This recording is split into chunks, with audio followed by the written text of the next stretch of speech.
9월 중순에 추석을 한다니까 좀 이른 감이 있지요. 근데 이른 것도 이른 건데 오늘 날씨가 31도, 2도 막 그렇대요. 여러분 내일은 33도가 된답니다.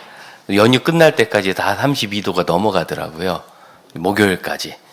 한여름의 크리스마스는 영화 제목이고 한여름 같은 추석은 늘 있을 수 있을 것 같아요. 앞으로도. 야, 이 추석이 옛날에 32도, 33도면 정말 8월에 제일 더운 10일 그쯤 날씨였거든요. 근데 이 추석인데 정말 뜨거운 추석입니다. 그래서 올해 추석은 이슈가 어떤 이야기들이 나오나 봤더니 뭐 빤한 정치 얘기 이런 거 말고는 과일을 어떻게 보관하는가 이게 나왔더라고요. 여러분 저기 이게 지금 이르게 수확한 과일이기 때문에 저장성이 좋지 않아서 꼭 냉장고에 넣고 왜 그래도 뭐 여러 개 사면 일주일은 먹잖아요. 무른데요. 아니면 서늘한 곳에 잘 보관하고 그런데 보관할 때 사과를 넣어서 보관하면 좀 빨리 무른답니다. 이제 과일이 익을 때 나는 향기가 이게 에틸렌 가스인데 에틸렌이 뭐냐면 그 옛날 어른들 카바이트 아시죠? 카바이트. 예, 그 불 붙여주고 이러는 거, 예, 가스 나오는 거. 그게 에틸렌입니다. 에틸렌 가스가 과일의 성숙을 촉진시켜 주는데 사과가 유난히 에틸렌 가스를 많이 내뿜는답니다. 사과랑 넣어놓으면 애꿎은 배도 막 같이 물러버리는 거죠. 거꾸로 이거 좀 신데 이 키위가 안 물렀네 싶으면 사과를 몇 알 같이 넣어놓으면 키위가 빨리 잘 익는답니다. 그러니까 잘 한번 해보세요. 이게 올해가 더우니까 이런 게 추석의 어떤 기사거리예요. 그 기사 보면은 저는 제가 참 좋아했던 그 그리스 속담 하나가 생각나요. 그리스 속담인데 보라색이 보라색을 불러온다. 이 뭐냐면 포도 재배를 많이 하니까 적포도가 익은 보라색이 되잖아요. 넓은 포도밭이 아직 파랄 때 한 송이가 보랏빛을 띠면 익나보다 싶으면 2, 3일 이내에 그 포도밭과 과수원 전체가 보라색이 된다는 거예요. 익어서. 왜 그런가? 이 포도가 에틸렌 가스에 민감한데 한 송이가 익으면서 에틸렌 가스를 내보내니까 익어야 되나 보다. 그래서 멍하게 있던 파란 송이들이 다 보라색으로 익어버린다는 거예요. 희한하죠? 제가 그 속담을 좋아한 게 어쩌면 우리 삶이 이것과 비슷하다. 영향력에 대한 거거든요. 너희는 세상의 빛이라. 이건 조금 부담스러워요. 내가 또 무슨 빛이겠어요. 등경 위에 올려놓고 난 여기 있어도 부끄러운데 등잔 위에 올라오면 얼마나 부끄러워. 다 나만 볼 건데. 산 위에 있는 동네가 숨기지 못하리라. 우리 좀 숨고 싶을 때가 있지 않습니까? 그래서 참 부담스러운데 그것 말고 너희가 먼저 익은 열매다. 조금 더 성숙이 빠르다. 이런 말이라면 조금 도전이 될 것 같아요. 그래서 이 먼저 익은 포도가 다음 포도를 익게 한다는 이 영향력, 에틸렌 가스가 그 공간을 채우면 그 가스가 흘러가서 영향을 끼친 포도가 다 익듯이 그 아이스박스 안에 냉장고에 넣어놔도 같이 넣어놓으면 서로 익히는 그런 효과가 일어나듯이 공간을 채우는 그 영향력. 오늘 그 영향력을 여러 가지가 있겠지만 뭐 인격적 성숙도 있겠고 다들 이렇게 뭐 시끌시끌한 데서도 순모임을 하는데 순모임 이 말씀 지난번에 목사님한테 다 들었잖아. 우린 좀 놀아. 그리고 그래서 확 놀자 분위기 날 때 부어라 놀아라 이러지 말고 한 분이 그래도 나는 말씀 공부 너무 하고 싶은데 같이 해요. 하기 시작해서 좀 하면 순장한테 다 떠넘기지 말고 좀 도와주세요. 예, 우리 교회에서 순원이 좋은 순원이 되셔야 되는데 좋은 순원의 기준은 뭐냐면 순장을 편안하게 해주는 순원이에요. 그러니까 막 어려운 거 창세기 이런 거 물어보지 마세요. 순장 도망가고 싶으니까 편안하게 또 말이 막히는 것 같으면 내가 대답도 막 해주고 같이 공부도 이제 좀 하자고 해주고 그런 순원이 순장은 얼마나 좋은지 몰라요. 순장들끼리 모이면 그런 순원 얘기를 해요. 여러분도 이렇게 모이면 좋은 일 있으면 얘기하듯이 우리 순에 누가 있는데 이렇게 해서 날 도와준다 그러면은 다른 순장들이 얼마나 부러워하는지 몰라요. 거예요. 막 대박이라고 그러고 그 사람 이름 외워놨다가 다음 학기에 뺏어와야지 막 이러고 그래요. 그 순은 좀 우리 순에서 사라지면 내가 정말 순장 더 할 텐데 이런 생각하면 안 되고, 자, 선한 영향력이죠. 선한 영향력을 끼치는 사람. 그런데 오늘 읽은 성경에는 경우에 합당한 말은 아로 새긴 은쟁반에 금사과라. 금사과는 아무데도 쓸 데가 없습니다. 팔아먹을 때 말고는. 그런데 금사과가 딱 봐도 귀하죠. 이 먹는 사과가 아니라는 거예요.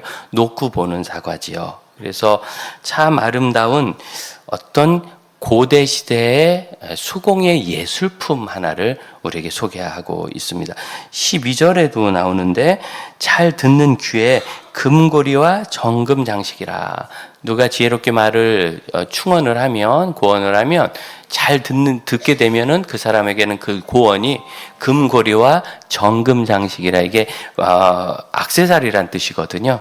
그래서 액세서리가 귀를 꾸미고 몸을 꾸미듯이 여기 있는 아루새긴 은쟁반 위에 금사과는 그 공간을 꾸미는 거죠. 여러분, 어느 공간 안에 예술품을 왜 놓습니까? 여러분, 집에 이렇게 빈 벽 있으면 액자나 아니면 사진 걸어놓고 싶잖아요. 왜 걸어요? 그 뜯어먹을 거 아니잖아요. 자린고비처럼 굴비 걸어놓고 쳐다볼 거 아닌데 왜 그 그림을 걸지요? 우리가 좀 그 그림 보면서 마음의 위로도 얻고 정서적 평안도 얻고 집안 분위기도 좀 좋게 하고 그러려고 거는 거죠. 그림 뭐 급하면은 냄비 받침으로 쓰고 그러는 거 아니잖아요. 그런데 아무짝에도 쓸모없는 걸 거기 거는데, 하지만 좋은 그림을 걸면 그 집안에 있는 것 중에서 그 그림이 제일 비싸죠. 고호를 걸어보세요. 한국 사람들이 제일 좋아하는 화가가 고호래입니다. 제일 비싼 화가는 따로 있는데 우린 비싼 것보다 좌우지간 그런 정신 나간 듯한 정열적인 그림을 좋아해. 한국 사람은 열정적이라서 PC방도 제일 많고 노래방도 제일 많고 뭐든지 우린 제일 많아. 그렇죠? 그래, 정열적인 그림. 여러분 집에 그 그림이 있다면 그 가격도 없습니다. 그거 왜냐하면 파는 사람이 없어서. 그 집안에서 제일 비싼 거예요. 하등에 쓸 데도 없는데. 왜 그렇죠? 그 공간을 그림, 납작한 그림 한 장이지만 전체를 채우는 감동이 있지 않아요? 우리 교회도 1층에 세미나실의 흰 벽에 패션이라는 사진 작가가 카메라를 붓처럼 써서 오픈 필터를 해가지고 그린 건데, 그 처음에 우리 권사님 한 분이 그 지인이라서 전시회 갔다가 지인 작품이라 사가지고 교회 걸었으면 좋겠다고 기증을 해주셔서 하나님이 복을 주셔가지고 그 상을 받았어요. 그 작품이 비싸졌겠죠. 이제 앞으로 작가만 돌아가시면 돼요. 그럼 더 비싸지는. 예, 아주 한참 작업하시는 분입니다. 근데 그 그림을 제가 딱 봤을 때 그 벽에 너무 걸고 싶었어요. 흰 벽에 붉은 패션 정렬이라는 작품이 거기 있을 때 한 10여 년 전에 제 삶과 우리 교회가 저는 늘 정렬이길 바랐습니다. 어떻게 하면 내 인생을 불태워 주님께 드릴 수 있을까? 우리 성도들 다 그 삶을 불질러서 하나님의 나라를 위해 쓸 수 있을까? 이런 생각할 때 거기 딱 걸고 작가분이 오셔서 보고 고맙다 그러셨대요. 좋은 공간에 걸어줘서. 딱 거기 어울리죠. 너무 잘 어울려요. 피아노 위에 가면 꼬마 하나 이렇게 앉아있는 작은 인물화가 있습니다. 캄보디아의 정 선생님이 그 러시아에서 공부한 인물화가시거든요. 잘 그리세요. 그 이름이 까통인데 실제 있었던 애예요. 5살짜리. 쓰레기 더미에서 놀아요. 그 가난한 마을에도 놀 데 없으니까. 왜 까통이냐? 그게 이놈, 이 자식아, 뭐 이런 뜻이래, 그 나라 말로. 그렇게 부르면서 노는 애를 갖고 줘받고 간대. 어른들이 툭툭 치고 가고 줘받고 가고. 그리고 여러분, 그 아이가 나를 때리면 어떻게 해요? 그래서 제가 놀라서 물어봤더니 좋아한대요. 웃는데. 여러분, 너무 가난한 나라에, 너무 가난한 땅에서 가난하게 사는 그 아이에게 동네 사람들 수십 명이 지나가면서 툭툭 건드려도 그것도 나에 대한 관심인 거죠, 그 아이는. 저는 그 마음이 너무 이해됐고, 어쩌면 걔 보는데 약간 저 어렸을 때 닮았어요. 머리 이렇게 내려가지고 빈시시 이렇게 앉아있고, 그 바닥을 참 예쁘게 처리했지만 그게 쓰레기장입니다. 빈 깡통 굴러다니는. 거기다 놓고 사실은 이 카페를 할 때 수익이 좀이라도 나면 그렇게 지역과 또 제3세계 뭐 좀 이익금을 보내자 그랬다가 좀 하다가 제가 생각을 바꿨어요. 거기 수익 내려면 제가 나쁜 사장님이 돼야 되겠더라고요. 그 음료수 안 사다 시는 분 나가세요. 막 이렇게 해야 되고, 손님이 이 시간에는 없네. 문 닫어. 예, 인건비 줄여야 되니까. 뭐 이래야 되더라고요.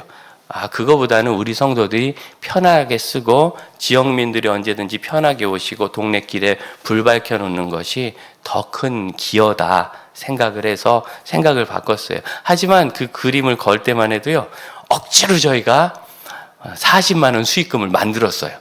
수익금 만드는 방법이 있습니다. 강제로. 저도 또 바지 사장이지만 재주가 있잖아요. 만들어서 정말 캄보디아의 그 유치원에 보냈어요. 그 아이 사는 동네에. 미술 공부 시키시거든요. 선교사님이. 그 화구 사시라고. 참 좋았습니다. 그런 것들도 스토리인데 하나예요. 이제 오늘 가서 다 피아노 위에 보실 거죠? 저 닮았나 이것만 보지 마시고. 이제 컸어요. 걔. 10년 된 거니까. 그런 스토리가 그 공간 안에 있고, 그래서 한 번 더 우리가 하나님이 가슴 아파하시는 가난한 사람들과 복음을 들어야 되는 사람들을 우리가 생각한다면, 그럼 그것이 그 공간을 아름답게 마치 에틸렌가스가 과수원을 채우듯이, 여러분의 과일 상자를 채우듯이 그 공간을 채우는 거 아니겠어요? 그래서 좋은 예술작품이라는 것, 아로새긴 은쟁반 위에 얹어져 있는 금사과는 고대 시기대의 로댕 작품인 거예요. 이건 왕궁에나 있을 것, 누가 은쟁반 위에 금사과 조각한 거를 자기 안방에 두겠습니까? 왕궁에나 있을 법한 그 그림을 어디, 여러분 집에 하나씩 둡시다. 그래서 제가 오늘 설교 제목을 행복한 가정을 위한 정물이라 그랬습니다. 그런데 그런 걸 비싼 걸 사다 놓겠어요? 우리가 어떻게 하겠어요? 그 기증받았으니까 갖다 놓는 거지. 그런데 11절 보면 경우에 합당한 말이 그런 예술품이랍니다. 비싼 그림을 갖다 놓고 비싼 조각을 갖다 놓지 않아도, 자매들 장식장 갖다 놓고 막 십수만 원짜리 유리 그 접시를 촥 장식하는 분들 계시잖아요. 그걸 보면은 나 같으면 저거 언제 닦나 스트레스 받을 것 같은데, 그 좋아하시는 분들은 또 그 접시를 보면서 그렇게 마음이 그렇게 좋대. 예쁘고. 뭐 그럴 수 있죠. 그런데 그런 비싼 장식장을 갖다 두지 않아도 우리가 우리 가정을 아름다운 작품으로 채울 수 있는데, 어떻게? 경우에 합당한 말을 통해서 그렇게 할 수 있다는 겁니다. 그럼 이것은 영향력에 대한 일입니다. 경우에 합당한 말을 하면 참 좋은 영향력이 있지요. 이 경우에 합당하다라는, 경우에 합당하다 두 단어지만 히브리 본문에는 한 단어의 전치사가 붙어 있어요. 경우에 맞는 그런 뜻입니다. 경우 따라서. 경우냐 아니냐 우리말로 이렇게 단축해서 얘기하잖아요. 그렇게 얘기하는 건 경우가 아니야 그러죠. 그럼 다 알아듣죠. 딱 그 단어예요. 경우가 아니다. 근데 이 경우라는 단어가 원래 바퀴에서 온 거예요. 구르다는 단어였거든요. 굴러가는 바퀴. 그럼 바퀴의 의미는 뭡니까? 잘 굴러가야 되는 거예요. 그러니까 경우에 합당한 것은 잘 굴러가는 거예요. 잘 굴러가지 않으면 경우에 합당하지 않은 거예요. 다시 말씀드리면 우리가 이 말을 했을 때 우리 가정이나 또는 내가 속한 공동체나 우리 직장이나 내가 친구들과 같이 있고 인척들과 같이 있을 때 그 그룹이 잘 진행이 되면 참 내가 경우에 합당하게 말을 한 거예요. 근데 내가 말을 해서 오히려 진행이 잘 안 되고 분위기가 싸하다. 아닌 거죠. 그래서 제가 옛날에는 이걸 말로만 하다가 사실은 연습 문제를 풀어보려고 그랬어요. 다음 경우에 합당한 말은 무엇인가. 그래서 어제 밤새 고민하다가 이거는 제가 그냥 참았습니다. 하지만 문제는 내겠습니다. 며느리가 만두를 했습니다. 이 명절에. 먹었더니 짭니다. 어머니 드셔보세요. 짭니다. 자, 경우에 합당한 말이 뭐죠? 야, 짜다! 딱 봐도 이건 아니죠. 야, 짜다. 이건 맞는 말이에요. 그리고 정직한 말이에요. 사실이고 진실이에요. 하지만 경우에 맞지 않아요. 왜? 여러분, 야, 짜다 그럼 며느리가 어떻게 하겠어요? 다신 내가 만두해 주라 말. 내가 비비고 사다 준다. 내가 세계적 브랜드 사다 주면 되는데 뭐하러 만들어 가지고 내가. 그렇잖아요. 그 왜 만들겠어요? 돈도 훨씬 많이 들고 품도 많이 드는데, 그냥 이쁘게 보이고 싶어서 별것도 아닌데 그냥 조금 더 정성껏 해드리고 싶어서. 그런데 여러분, 짜다는 의미를 아시죠? 너무 정성껏 했어. 적당히 신경을 써야 되는데 신경을 너무 많이 쓰면은 짜지지 않습니까? 옛날에 저기 이렇게 신방 가면은 꼭 탄밥 대접하는 젊은 부부들이 있어요. 신혼부부들이 자기들끼리는 냄비에다 골로에 밥해 먹었잖아요. 골로 모르는 사람은 집에 가서 배우고 오세요. 골로. 석유골로. 거기다 냄비에다 밥해 먹을 때 평상시에는 밥 잘해 먹었는데 목사님 신방 오신다니까 조금 더 잘해보려고 그러다가 3층 빵 만들었잖아요. 태워 먹고. 신경 쓰다가. 이 만두가 왜 짜겠어요? 왜 해필이면 얘가 만두를 했죠? 이 며느리가? 아니, 지금 며느리 있으신 분들이 신경 써서 들으세요. 저는 며느리가 없을 계획이라서 상관없어요. 전 딸만 있어서. 그렇지만 며느리가 있을 계획이 있거나 현재 있으신 분들은 심각한 거예요. 왜 이 만두를 했어요? 평상시 해보니까 괜찮았거든. 그러니까 시부모님한테 하지. 처음 해보는 시제품을 가져왔겠어요, 아무래도. 그랬는데 신경을 너무 쓰다 보니까 평상시 안 쓰던 그동안은 호주산 고기를 했는데 이번에 한우로 만든 거예요. 캄보즈 만드는 한우 만두가 있습니다. 그러다 보니까 뭔가 좀 밸런스가 안 맞아서 짠 거죠. 소금이 요만큼만 더 들어가면 짜니까. 도대체 뭐가 경우에 합당한 말입니까?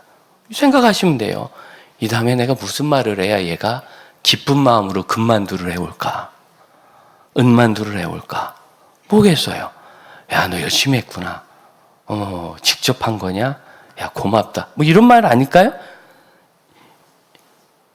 이건 거짓말도 아니고, 거짓말하면 어머 맛있다. 여러분 이 거짓말 하시면 지옥 가는 거 아니지만 좋지 않아요. 그렇지만 거짓말 하지 않고도 우리가 얼마든지 경우에 합당한 말을 할 수 있어요. 뭐 고맙다. 진짜 그냥 사도 되는데 아유 정말 신경 쓴 거구나.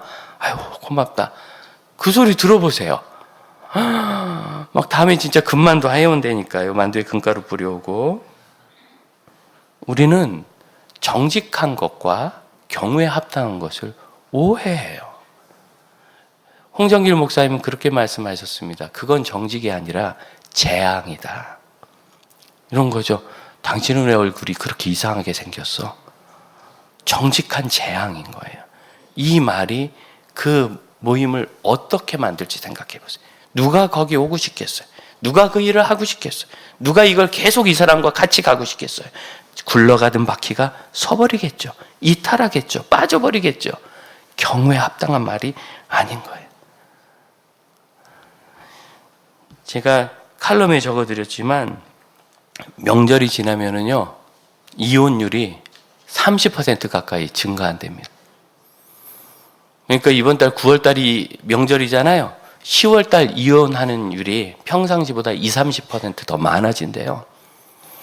이혼 전문 변호사는 상담 건수가 2배가 늘어난대요. 그러니까 2배가 늘어났지만 이제 이혼은 안 한 거죠. 그러니까 이혼이 2배 늘어나진 않은 거지만 그렇게 많대요. 너무너무 불행한 일입니다. 왜 이런 문제가 있을까? 명절이 갖다 주는 불합리한 게 있어요. 예를 들어서 가사 노동이 너무 치우쳐서 한국은 지금은 안 그러지만 지금은 뭐 그런 일 없다 하지만 그러나 여전히 우리 마음에 있잖아요. 며느리가 다 하길 바라는. 이상하게 시아버지들은 며느리 밥상 받기를 원하더라고. 그건 나는 그냥 아내 밥상이 좋을 것 같은데 내가 며느리가 없어서 그런가? 우리 마누라가 더 잘하지 않습니까? 음식은 며느리보다? 그거 초짜잖아요. 제 아내는 40년 베테랑이고. 네가 며느리가 없어서 모르는 거예요? 그럴 수 있겠네. 그거 받고 싶은 거예요. 뭐 그럴 수 있어요. 그런데 그 과정에서 여러 가지 참 어떤 불합리하고 구조적으로 좋지 않은 일이 사실 있었죠. 우리가 부인할 수 없습니다. 그런 일들. 만났는데 자꾸 돈 얘기하고 돈 버는 얘기하고 직장 얘기하고 이런 것들. 그래서 만나서 한 그런 일들이 스트레스가 된대요. 스트레스 받는 일들을 몇 가지. 그래서 제일 심한 게 10명 중에 4명이 직장이나 돈 버는 거, 연봉 얘기 때문에 스트레스를 받고, 그 다음에 이제 자녀 공부하는 거, 그 다음에 뭐 이런 거 저런 거, 결혼 너 왜 안 하느냐 이런 것 때문에 한 15%. 그래서 90% 정도가 다 그런 일인데, 그럼 가만 보세요. 연봉이 스트레스 주는 게 아니고 연봉 이야기가 스트레스 준대요. 미혼이 스트레스 주는 게 아니고 넌 언제 결혼하냐? 아직도 혼자냐? 이 말이 스트레스 주는 거예요. 아이가 공부를 못한 것은 그동안 스트레스를 받아왔는데 명절에 그 말을 해서 스트레스. 그러니까 여러분, 이혼 원인은 100% 말 때문인 겁니다. 말 때문에. 어떤 말을 어떻게 하는가. 결국 경우에 합당한 말을 하지 못한 것이 돌이킬 수 없는 원망까지 가는 거예요. 만일 우리 조카가, 내 동생이, 네 집 아들이, 우리 애가 취업을 못하고 있다. 너 아직도 백수냐? 이건 사실이에요. 경우에 합당하지 않죠.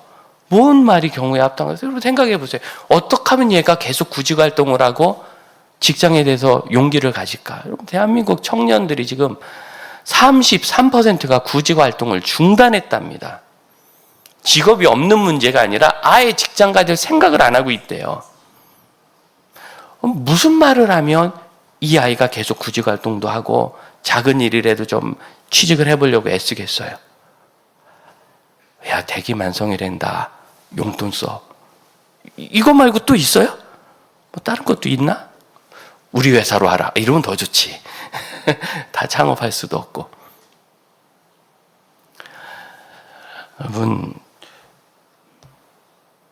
우리가 경우에 합당하게 말하는 것의 가치를 꼭 발견할 수 있기를 바랍니다. 그 말은 공간을 채우는 아름다운 예술품과 같아서 거기 있는 사람들을 다 행복하고 평안하게 합니다. 이 일이 잘 진행되게 만듭니다. 또한 그것과 마찬가지의 또 하나의 장식은 금고리, 정금, 브로치 같은 액세서리는 뭐냐면 슬기로운 자의 책망을 청종하는 거예요. 내가 슬기로운 사람이 하는 그 이야기를 잘 듣는 것. 여러분, 이건 두 가지 의미가 있죠. 누군가 책망을 하는 거예요. 책망이라는 단어는 바르게 한다는 단어거든요. 바르게 좀 해주는 말이 있어야 돼요. 그렇죠. 야, 이건 짜다 하는 얘기를 해줘야 될 것 같은데, 근데 중요한 게 이겁니다. 그냥 책망은 좋은 청중을 얻지 못합니다. 누구의 책망이에요? 슬기로운 자. 그러니까 우리가 일을 바로잡고 싶으면 내가 슬기로운가를 먼저 생각해야 돼요. 내가 슬기롭지 않은데 일을 바로잡을 방법이 없어요. 이것이 잘못됐다고 얘기하는 것이 일을 바로 세우지 못합니다. 그것을 어떻게 지혜롭게 말하는가가 일을 바로 세우는 거죠. 방황하는 자녀들이 여전히 있는데 그 아이들을 어떻게 하면 방황을 끝나게 할 수 있을까? 쉽지 않죠. 답은 분명해요.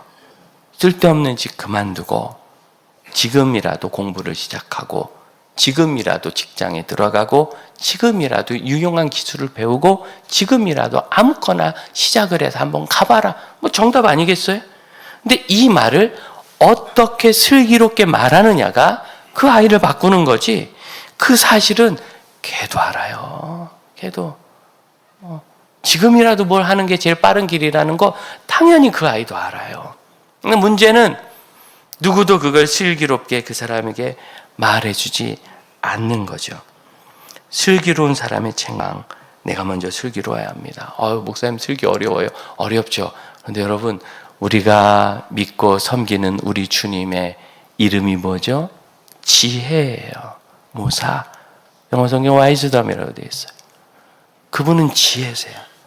우리 주님은 우리가 지혜를 요청하면, 청구하면 결코 그것을 외면하지 않으십니다.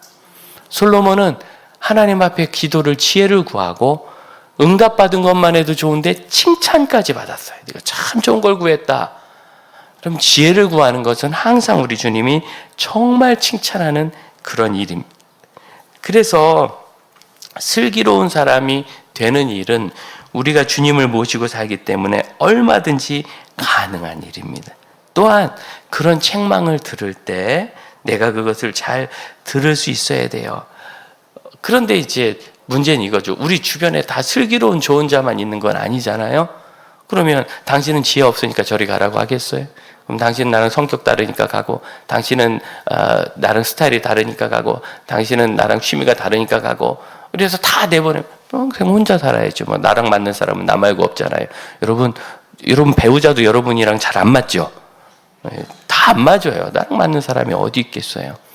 그래서 우리는 필연적으로 내 생각과 다르고 그렇게 지혜롭지도 않은 사람과 대화를 하고 그 이야기를 들을 수밖에 없어요. 그걸 여상히 잘 받아들일 수 있어야 합니다. 이 일을 어떤 분은 면역력이라고 얘기했어요. 똑같은 바이러스가 들어와도 면역이 좋으면 이기고 면역이 약하면 병에 걸리잖아요.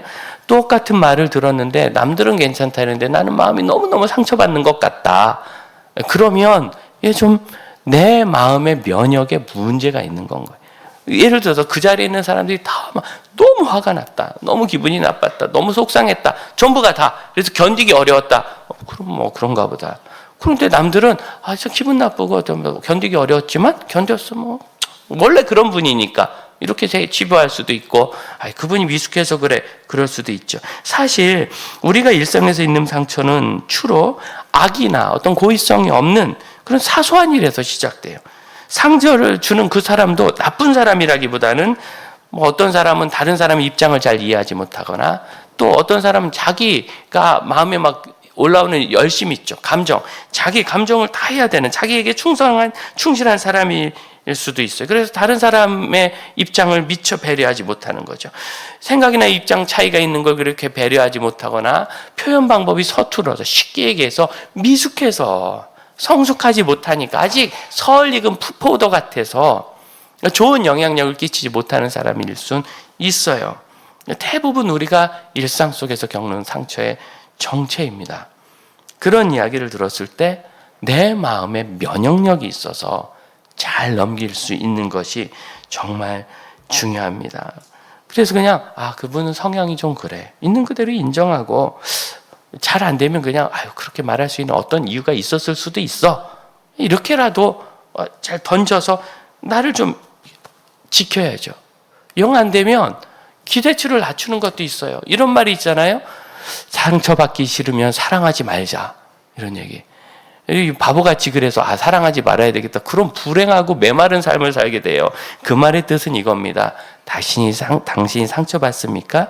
그럼 당신은 사랑했다는 뜻입니다. 그럼 사랑한 것은 나쁜 게 아닙니다. 사랑했기 때문에 상처를 받을 수 있지만 사랑한 것은 나쁜 일이 아니기 때문에 여러분 그때 이렇게 생각하셔야 돼요. 내가 상처를 받는 것은 사랑한 일이고 이건 좋은 거다. 다만 그 사람은 원래 좀 그런 사람이거나 또는 어떤 그럴 수밖에 없는 이유가 있었거나 영 안 되면 그런 사람이니까 내가 앞으로는 더 좋은 말을 들을 건 좀 기대하지 말고 좀 감안하고 듣자. 아니면 그 사람은 왜 그랬을까? 그 입장에서 생각해보고 제일 중요한 거예요. 막 화가 나는 감정을 풀어야 돼요. 자기의 화에 너무 집중하는 분들이 계세요. 집에 가서 막 화를 쥐하로 묵상해요. 그래도 토화나지 그러면. 그래서 상처받은 느낌이라면 사랑해서 그런 거니 괜찮아 하고 나에게 말해주고 내 안에서 감정적 면역력을 키워서 이겨야지 어떻게 우리 주변에 다 성숙한 사람만 있기를 우리가 기대할 수 있습니까? 사람 사는 곳인데. 이러한 모든 일은 어떻게 생각하면 제가 보기엔 너무 상식 아닙니까? 우리 공간을 채우는 것은 빛이 공간을 채워줘요. 깜깜해요. 불 끄면. 불을 켜면 빛이 공간을 다 채워요. 향기도 공간을 채우죠. 향기가 나면 다 맞잖아요. 그런 것처럼 말도 공간을 채웁니다. 그 말 한마디가 우리를 얼마나 따뜻하게 만들어주는지. 그런데 이건 돈도 안 들어요. 말을 잘하기 위해서 돈 드는 사람은 물론 심각한 문제가 있어도 학원이라도 아니고 치료를 받으면 모르겠지만 일반적으로는 돈 드는 일이 아니에요. 누구나 할 수 있는 것이고 이러한 좋은 것으로 우리가 공간을 채울 수 있는 너무나 상식적인 일이고 잘 듣고 혹시나 상처가 될 때 내 마음을 단단하게 해야 된다. 이것도 아주 상식 중에 상식입니다. 그런데 이 잠언 25장은요. 전부 상식으로 돼 있어요. 이 솔로몬의 지혜, 삶의 지혜거든요. 8절을 보면 다툴 일이 있을 수 있어요. 그렇죠. 화나면 다툴 수 있어요. 그때 좀 화를 내지 말고 급히 나가지 말아라. 상식이죠. 9절. 변론만 하고 아주 나쁜 일, 잘못된 걸 누설하지 마라. 여기저기 흉보고 다니지 마라. 상식이에요. 13절을 보면 충성된 사자는 보낸 이에게 추수하는 날에 얼은 냉수 마시는 것처럼 시원하게 해준다. 충성된 자. 여러분, 상식 아닙니까? 저는 이 말이 너무 좋습니다. 주인에게, 주군에게, 리더에게 제일 좋은 사람이 누구죠? 유능해서 일을 잘하는 사람? 그 사람도 좋죠. 근데 저는 성실한 사람이 훨씬 더 좋을 것 같아요. 만약 저에게 나를 도와서 일을 도와줄 사람을 골라라 하면, 나를 지도해 줄 사람을 고르세요. 그럼 저는 지혜로운 사람을 고르겠지만, 나를 도와서 일할 어시스트를 고르라면 저는 지혜로운 사람보다는 성실한 사람을 고를 것 같아요. 여러분 생각해도 그렇지 않습니까? 충성된 사람, 성실한 사람은 그를 보낸 주인에게 너무너무 그 마음을 시원하게, 지금 여기 그룹의 리더가 되고 팀장 맡고 계시고 그 다음에 회사 운영하시는 분 한번 생각해 보세요. 그렇게 충성한 사람이 나에게 있다, 성실하다, 막 속병이 낫지 않습니까? 상상만 해도 위험이 사라져요. 상식적인 얘기입니다. 14절, 선물한다고 거짓 자랑하는 사람 기대도 하지 말아라. 비 없는 구름 같다. 말만 너무 상식. 오래 참으면 설득이 된다. 꿀을 보거든. 여러분, 동의보감에 꿀을 더 말할 필요 없는 양약이다 이렇게 돼 있어요. 영약이다. 지금 우리가 꿀 양봉이 되니까 꿀이 흔하죠. 옛날 시대 꿀은 목숨 걸고 채취하는 겁니다. 그 타다 잘못하면 죽는 거 아니겠어요? 벌써에서. 그리고 너무 좋은 약으로 그렇게 알려졌어요. 그러나 그럴지라도 많이 먹으면 내장 지방이 증가합니다. 칼로리가 높은 당이니까. 그래서 많이 먹으면 안 되는 거예요. 아무리 좋은 양약이라도 너무너무 상식입니다. 전부 다 그렇습니다. 20절, 마음이 상한 자에게 노래하는 것은 추운 날에 옷벗은 같고 소다 위에 식초를 부은과 같으니라. 어떤 사람이 지금 생각나네, 읽으면서. 마음이 너무 안 좋은 것 같아요. 28절을 같이 한번 볼까요? 같이 한번 읽어봅시다. 28절. 자기의 마음을 제어하지 아니하는 자는, 마음을 제어한다, 통제한다는 뜻이에요. 억제하는 것. 우리의 마음이 너무 조석지변으로 변하고 개구장이 같고 마음이 변덕쟁이라서 마음이 어떻게 흘러갈지 몰라요. 그래서 정말 위험한 말이 마음 가는 대로 하라라는 말입니다. 그 이야기는 두려워하는 사람에게 용기를 내라고 하는 말이지, 여러분처럼 과도한 사람은 그거 하시면 안 됩니다. 마음 가는 대로. 야고보서 3장 8절, 혀는 능히 길들일 사람이 없나니. 제어할 수밖에 없어요. 길들이기가 어려우니까. 내가 말을 정말 모든 순간 저절로 잘하게 될 수가 없어요. 제어해야 돼. 말하고 싶을 때 일단 꾹 참고 한 번 더 생각하고, 내가 무슨 말을 해야 지금 이 상황이 잘 굴러갈까? 지금은 짠 만두를 했지만 앞으로 멋진 만두를 해올까? 이 모든 것을 저는 인간다움이라고 말하고 싶습니다. 그리스도인들은요, 하나님 말씀을 따르고 창조주 하나님을 아버지로 섬기고 지혜이신 그리스도를 마음에 모시고 삽니다.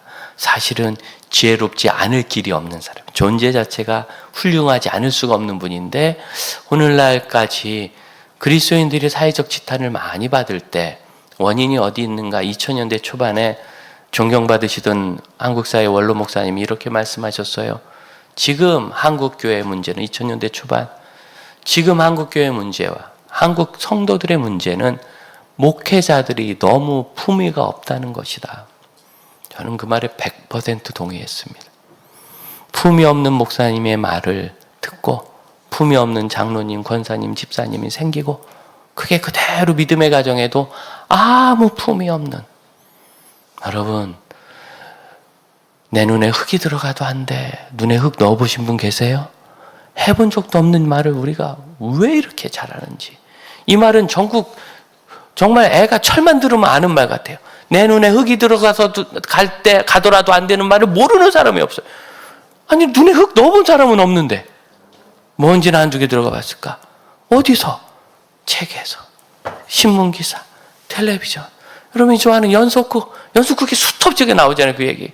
저도 한동안 연속극을 참 재밌게 본 적이 있는데, 보면서 그런 생각했어요. 예수님이 지금 살아계셨다면 연속극 보다가 전도를 못 하셨겠다. 재밌대요. 다음 거 또 보고 싶고. 그래서 아예 안 봐버려요, 저는. 그런데 그 안에 마도는 막 말들, 그 작가들은 어떤 말을 쓰면 사람들이 이걸 쳐다볼까, 어떻게 자극할까.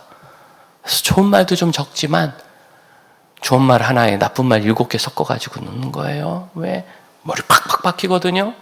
그 말을 계속 듣다 보니까 우리 입에 붙어서 그냥 그러지 말았으면 좋겠다 이렇게 선하게 말을 하면 되는데 내 눈에 흙이 들어가도 안 된다고. 그러니까 오죽하니까 흙이 들어가야 정신 차리지, 이런 말이 나왔겠어요. 이런 막말 같은 말이. 우리가 지금 영향받고 있는 많은 것들이 하나님의 말씀과 성경이어야 되는데 밖에서는 연속곡 드라마요, 정치인의 거짓말이요, 비없는 구름 같은 그런 말들, 그리고 교회에서는 품이 없는 목사들의 품이 없는 언행이니 우린 도대체 어디에서 이 경우에 합당한 말과 이 많은 경우에 있는 상식적인, 지극히 인간다운, 이 신선다운 일이 아니고 천사다운 일이 아니고요, 인간이라면 이렇게 해야 되는 거예요. 상처받는 데서 노래 부르면 안 되는 거고, 한 말을 잘 지켜야 되는 것이고, 화난다고 막 화내면 안 되고, 급한 마음 갖지 말고 인내해야 돼. 상식입니다, 상식. 그래서 우리가 이걸 기억해야 합니다. 20세기 신학자이자 자연과학자였던 샤르댕이라는 사람이 영국에서 주로 일했어요. 약간 정직에 문제가 있는 분이긴 합니다. 근데 참 멋진 말을 했어요. 우리는 사람인데 영적인 경험을 하는 존재가 아니라 인간적인 경험을 하고 있는 영혼이다. 사람인데 교회 다니고 종교 생활하면서 영적인 세계를 좀 눈뜨나 이런 존재가 아니고 우리는 원래 영적인 존재인데 지금 잠시, 그 당시는 60년, 지금은 100년 인간적인 경험을 하고 있는 것뿐이다. 그러므로 여러분, 우리의 존재에 합당하게 사는 우리가 되기를 바랍니다. 우리는 완전함을 향해 나가고 있습니다. 우리 이 세상 떠나면 어디로 가죠? 천국으로 가요. 누구에게? 하나님 곁으로 가요. 어디로? 완전한 곳으로 가는 거예요. 우리는 완전을 향해 가고 있어요.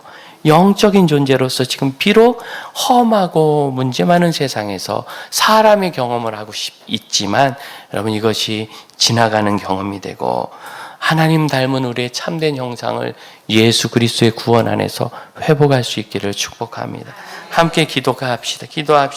주님, 경우에 합당한 말과 경우에 합당한 행동과 경우에 합당한 사상을 갖게 하여 주옵소서. 연구하고 연습해야 합니다. 마음에만 먹지 말고 내가 그때 어떤 말을 할까.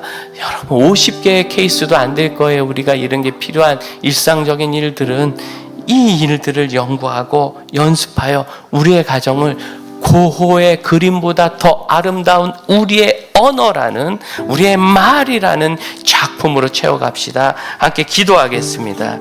주님, 합당한 말을 하고 주님을 기쁘시게 하고 예수의 향기를 전하며 예수 닮아 사는 믿음의 사람들이 되게 하여 주옵소서. 오직 주님께서 기뻐하시는 것과 예수의 제자 닮은 삶을 살며 우리 주님이 저를 사랑하시는 것으로 저희를 채우게 하여 주옵소서. 주님, 이 명절이 지난 다음에 우리 형제자매들이 있는 모든 가정과 우리 형제자매들이 지나가고 거쳐간 곳은 분열과 분리와 원수와 원망하는 것이 없이 사랑하는 것과 아끼는 것과 더 앞으로 목적을 향해 나가는 것과 합당하게 나가는 것을 자기 하옵소서. 우리 다같이 자리에서 일어나 함께 고백하며 찬양합시다. 오늘 이 자리에 모인 우리 어린 양 예수 따라가는 무리 되게 하소서. 성령의 충만한 임재 안에 어둡던 우리 눈 밝아져서 주를 보게 하소서. 당신의 겸손함, 당신의 거룩함, 당신의 정직함 우리에게 보이사 내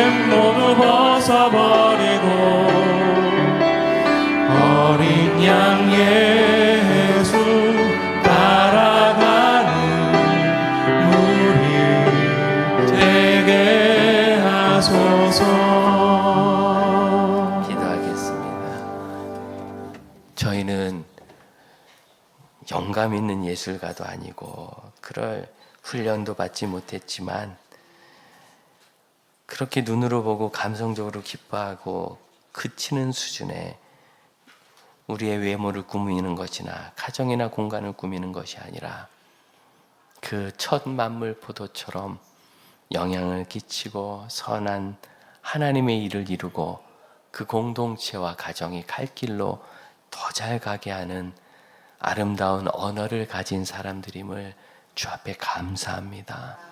하나님께로 와서 하나님께 다시 가기까지 잠시 인간의 경험을 하는 이때를 하나님의 사람답게, 영혼의 사람답게 살게 하여 주시고, 저희가 지혜롭고 순전한 일에는 어떤 경우에도 포기하지 않고 타협지 말게 하시며, 또한 거짓되고 죄악과 욕망에 관한 일에는 어떠한 것도 마음을 두지 말게 하시며, 항상 우리 주님 기뻐하시는 십자가의 도와 그리스도인의 품위를 세워나가 우리가 있는 모든 곳에 힘을 주고 나갈 능력을 예수 안에서 이루어가는 아름다운 주의 제자들 되게 하여 주옵소서. 지금은 주 예수 그리스도의 은혜와 하나님의 크신 사랑과 성령의 역사하심이 이 명절에 하나님 제자의, 예수 그리스도 제자의 아름다운 삶을 그 공간에 채워갈, 공동체에 채워갈 믿음의 형제 자매들과 그 가족과 또 먼 거리에서 이 명절을 맞는 우리의 선교사님들과 한인 교회 공동체 위에 이제로부터 영원토록 함께 하실지어다. 아멘. 감사합니다.